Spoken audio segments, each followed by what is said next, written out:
किसान साथियों, मैं मनीष राणा, गांव बड़ल। किसान भाइयों, देखो आज के समय में गन्ने में बहुत चीजों की जरूरत पड़ती है जिनमें पोषक तत्व तो महत्व चीज है। तो इसके बारे में जो जानकारी देंगे, हमने आज बुलाया है आशु चौधरी डॉक्टर साहब। ये बताएंगे कि आपको किन किन चीज की जरूरत पड़ेगी पौधे में, और कौन कौन से पोषक तत्व पौधे के लिए जरूरी है आज के समय में, इस टाइम पे। धन्यवाद मनीष भाई। मेरा नाम आशु चौधरी है और अभी का जैसे बरसात का मौसम चला हुआ है, तो बरसात के समय में जैसे कि थोड़ा मैं इन पोषक तत्वों के बारे में किसानों को समझाने का प्रयास करूंगा। जैसे कि पोटास के बारे में थोड़ा सा, कि पोटेशियम क्लोराइड या पोटेशियम सल्फेट, कितनी तरीके का पोटास आता है और पोटास का मेन रोल है क्या। ठीक है, तो सबसे अच्छा तरीका तो यही है कि जो अपना पोटेशियम है उसको सोइल एप्लीकेशन में, जब आप खेत की बुआई करें या मिट्टी की तैयारी करते समय, या जैसे हमारे यहाँ मैन गन्ने की फसल है, तो गन्ने की बुआई के समय ही इसकी 50 kg पर एकड़ के हिसाब से आपको सोइल एप्लीकेशन कर देना चाहिए। लेकिन थोड़ा महंगा भी हो गया और मार्केट में डुप्लीकेसी भी बहुत आती है, इसलिए थोड़ा फार्मर जो है अवॉइड ही किया काफी मात्रा में हमारे यहाँ पे। ज्यादातर पोटास किसी ने डाला ही नहीं, कुछ ने डाला अभी तो उस हिसाब से नहीं डाल पाए।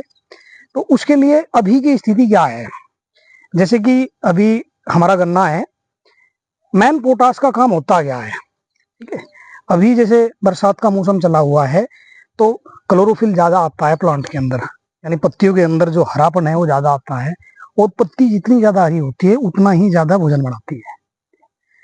वो भोजन गन्ने की जो अभी पोरिया जैसे पड़ने लगी नीचे से, ठीक है, जॉइंटिंग आने स्टार्ट हो गई है, ठीक है, इंटरनोड और एक नोड और बीच में जो इंटरनोड होती है, उसके अंदर भोजन को पहुंचाने का काम, यानी पत्तियों द्वारा बनाया गया जो भोजन है वो गन्ने के विभिन्न भागों, स्पेशली जो उनकी पोरिया है उनके अंदर पहुंचाने का काम, ये मेन काम पोटास का होता है। इसलिए पोटास को ट्रांसपोर्टर भी बोलते हैं, यानी कि ये भोजन को ट्रांसपोर्ट करता है।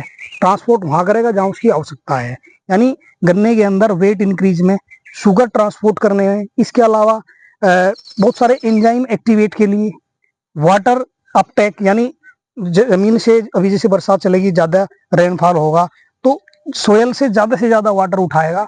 अगर पोटास आपने सोयल एप्लीकेशन कर रखा है शुरू में तो बहुत अच्छा है, नहीं भी गया तो एक उर्वरक आता है पोटेशियम मैग्नीशियम सल्फेट, पोटेशियम सोनाइट भी बोलते हैं उसको। उसके अंदर 23% पोटास है, 11% मैग्नीशियम, और मेरे ख्याल से 21-22 के आसपास उसमें सल्फर है, 21% या 22% के आसपास। आप उसका इस्तेमाल करें स्प्रे में 1 kg प्रति एकड़, और सोइल एप्लीकेशन यानी जमीन के माध्यम से अगर आप दोगे तो 2 kg प्रति बीघा, यानी 10 kg प्रति एकड़ के हिसाब से जहां आप उसको डाल लोगे। उसके अंदर पोटास 23% है, केमिकल फॉर्म में ही है। आप जैसे उसको डाल लोगे आपको 10 या 15 दिन के अंदर ही आपको बहुत बढ़िया रिजल्ट देखने को मिलेगा। जो जैसे मैंने बताया कि शुगर ट्रांसपोर्ट, यानी भोजन को पहुंचाने का काम एक स्थान से दूसरे स्थान का, ये काम मैन पोटास का है। अगर आप उसको अभी दोगे तो ये प्रक्रिया बहुत तेजी से होगी। आपका क्लोरोफिल जो अभी अच्छा आ रहा है उसके अंदर मैग्नीशियम है और ज्यादा अच्छा आएगा। दूसरा, आपका जो पत्तियां भोजन बनाएगी वो गन्ने के अंदर स्टोर होगा, वेट इंक्रीज होगा, प्लस क्लोरोफिल भी ज्यादा आएगा। ठीक है, दूसरा सल्फर पीएच भी मेंटेन करता है जमीन में जैसे जाएगा अभी। ठीक है, इसके साथ में आप कैल्शियम नाइट्रेट का भी इस्तेमाल कर सकते हैं। कैल्शियम नाइट्रेट भी 2 kg प्रति बीघे के हिसाब से, और 2 kg पोटेशियम सोनेट जहां आप डाल लोगे आपको एक्सीलेंट रिजल्ट देखने को मिलेंगे। पीएच में भी सुधार होगा, कैल्शियम जो है पीएच को मेंटेन भी करता है। जो ट्रेस एलिमेंट है, जब पीएच आपका सुधार होगा तो जो ट्रेस एलिमेंट है, जो सूक्ष्म पोषक तत्व है, उनका भी अपटेक रूट द्वारा ज्यादा होगा, वेट अच्छा आएगा, क्लोरोफिल अच्छा आएगा, गन्ने की उपज अच्छी आएगी। तो आप इन उर्वरकों का इस्तेमाल जरूर करें। अगर आपको हमारा चैनल द्वारा जो जानकारी दी गई है वो आपको अच्छी लगी हो तो हमारा चैनल सब्सक्राइब करें। धन्यवाद, नमस्कार।